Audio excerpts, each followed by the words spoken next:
Welcome to the Daily Coffee Pro, friends.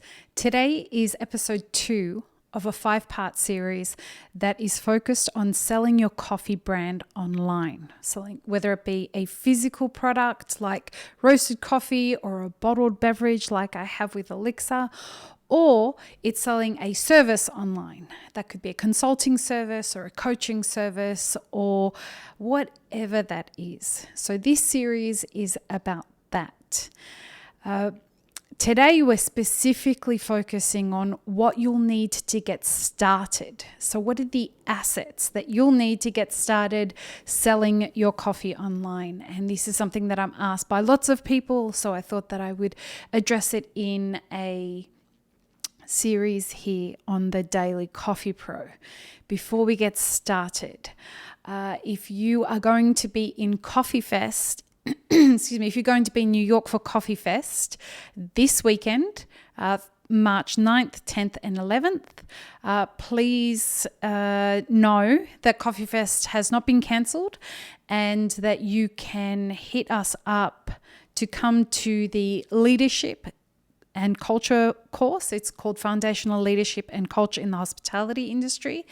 And it's a full day course. It's a super small group that's going to be in the class, and you will get lots of very personalized attention with regards to what your strategies are. So it's going to be fantastic. Head to coffeefest.com/leadership for details and enter the code MAPITFORWARD to get 50% off entry into the trade show.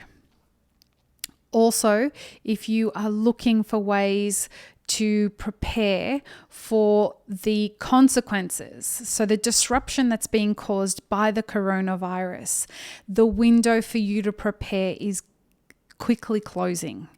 You'll notice that people are already selling out stores and taking all the toilet paper and all the rice and all the water and all that kind of stuff. So the disruption has started. If the outbreak continues and the hysteria continues, one possibility is that people will be asked to stay home. And that means that your businesses or your jobs may be affected. Please head to mapitforward.org/blog and read the blog article that's there that will help you with the small window that's left open with regards to preparing for a coronavirus outbreak or the disruption that's going to be caused because of the coronavirus outbreak, rather than you having to react in real time.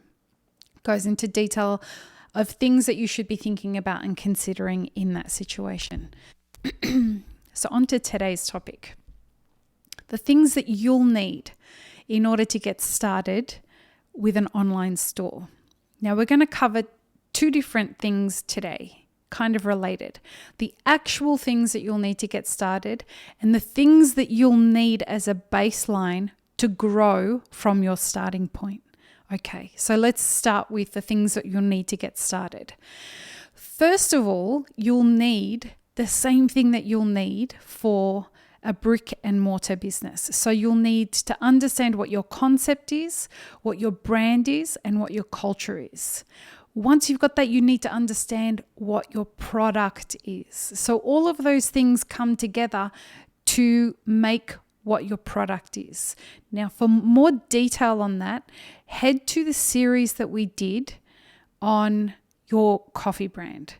It was probably 3 or 4 series ago, but you can go to the Daily Coffee Pro and on our website, mapitforward.org/podcasts, and you can click on that series there. Once you understand clearly what your concept, your brand, and your culture are, you will have a clear understanding of what your product actually is. And once you have that, the next thing that you need in order to start your journey to sell your product online is a plan.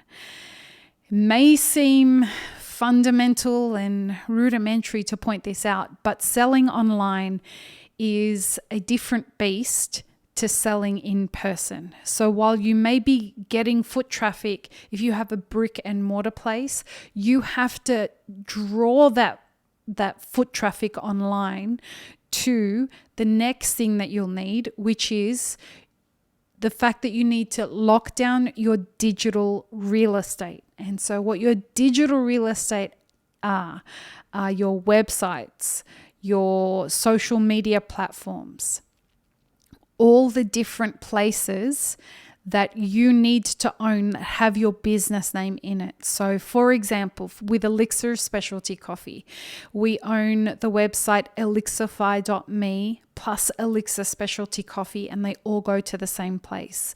We own them in a couple of different domains as well. So we own Australia, we own Asia, we own a couple of different places.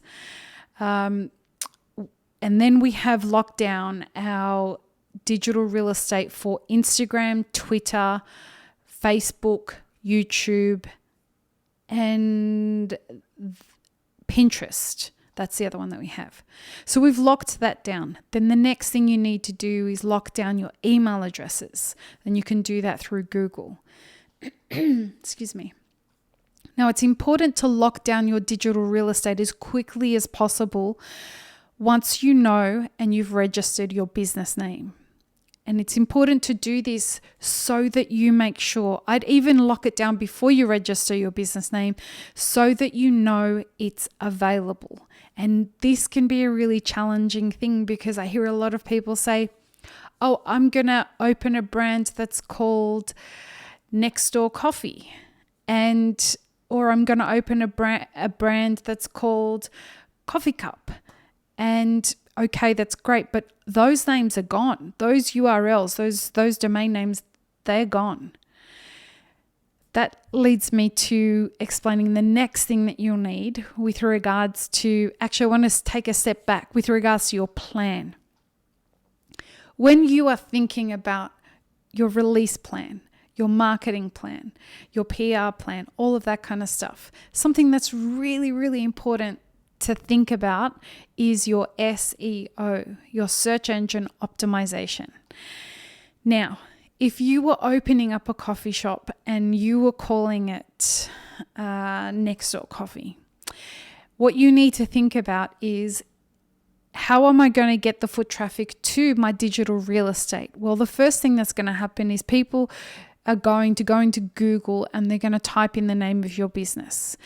Your job in your planning and the naming of your business is to make sure that you have the number one, the number one ranking for your Google search. So if you call your coffee shop Next Door Coffee, before you do that, go into a Google search engine and type in Next Door Coffee and have a look at what you're competing against. So you may have to work to get your way up in the rankings. So we definitely did with regards to Map It Forward and with regards to Elixir Specialty Coffee. We now have the number one ranking for Elixir Specialty Coffee. And the way that you go about that is by making sure that everything that's on your website mentions your keywords a number of times. Excuse me. And we'll talk about that in a second. The next thing you need as a part of the assets you need to get started with regards to an online store is your digital assets. Now, your digital assets tie back to everything else that we've talked about. They tie back to the concept and the brand and the culture and the product. They tie back to your plan for selling and your digital real estate. So your digital assets are the digital things that you need in order to sell on your digital real estate. So they are your photos, your videos, and your audio. So those are, or files. Some people have files that they want to upload, ebooks. All of those things are digital assets, depending on the nature of your business. So in Elixir, our digital assets will be videos and photos that we have. But in Map It Forward, our digital assets are videos, photos, ebooks, those kinds of things, audiobooks, anything that we're releasing, we're looking at digital assets that we can have. Some of them we're going to sell so we may release an ebook for free. on the other hand, we will have other assets, digital assets that we pay for, that will make people pay for because they cost a lot more to produce and they are more valuable. So when you combine all of that together, so you've got to have your brand concept, you've got to have your concept, your branding, your culture. That all ties together to have your product. So product number 1. Number 2, you've got to have a plan for selling. Number 3, you've got to have your digital real estate. And number 4, you've got to have your digital assets. That then leads us into, okay, so you've got all of this stuff. How are you going to grow your business? And we're going to talk about that in another episode of this series. But the part that's important to understand here is I need to baseline measure everything that I'm going to look to track. Excuse me. And these are what we call our KPIs, our key performance indicators. So what are the KPIs that you're going to measure? They will change over time as you understand more about your online strategy. But in the last episode of this series, we're going to be talking about the analytics that you'll need to measure, and we will cover in depth what those analytics are. Well, as in depth as you can go in about 10 to 15 minutes. But as a baseline, when you're launching your business, what I would encourage you to start looking at is what kind of traffic I'm getting on to my website, where it's coming from. The other key performance indicator that you need to consider is something that we call a cost per acquisition. So you figure out your CPA, cost per acquisition, which is the amount that you spent to get a conversion and how many conversions that you got. So if you spent, let's say a part of your plan is that you're going to do Facebook advertising, and for the length of that campaign, you spent $1,000, and you're going to take the $1,000 and divide it by how much revenue you earned. Sorry, how many people you actually got to convert. So if I spent $1,000 on advertising and I got 10 people to convert, then I know that my conversion rate is 1%. And that's how you figure out your CPA. So that's something that you want to consider as a baseline measurement for you as you release your initial campaigns. The other thing that you want to consider is for your KPIs is where are you ranking in Google? Now, the higher you rank for your keywords, once you've decided what your keywords are, the higher you rank, the more traffic you're going to get, provided that your keywords are something that people are searching for. So, for example, for Map It Forward, one of the keywords that we rank for, which we didn't try to rank for, but it makes sense to rank for this for Map It Forward, is coffee consulting. Now we rank we're the second ranking for coffee consulting on Google.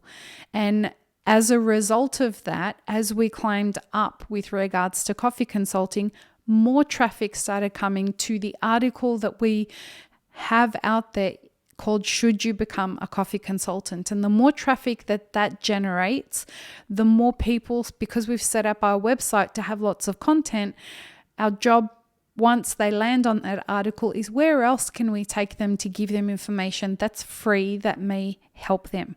Now, once they have consumed enough free content and they trust that the quality of the content is based on you, the person who's consuming the content, we also have content that they can purchase. So we have online courses, we have events, and we have access to sponsor information that they can get access to, which then leads us into another revenue stream.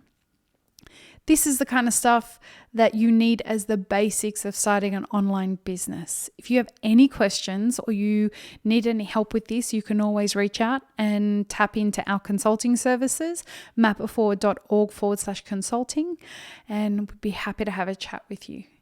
I hope this has been helpful. Tomorrow, we will be announcing a very special first for the Daily Coffee Pro happening next week. And I'm very excited. I can't wait to announce this. I've been waiting for a minute to get to do this. So I'm excited. Peace, love, and peanut butter, friends. Have an amazing rest of your day.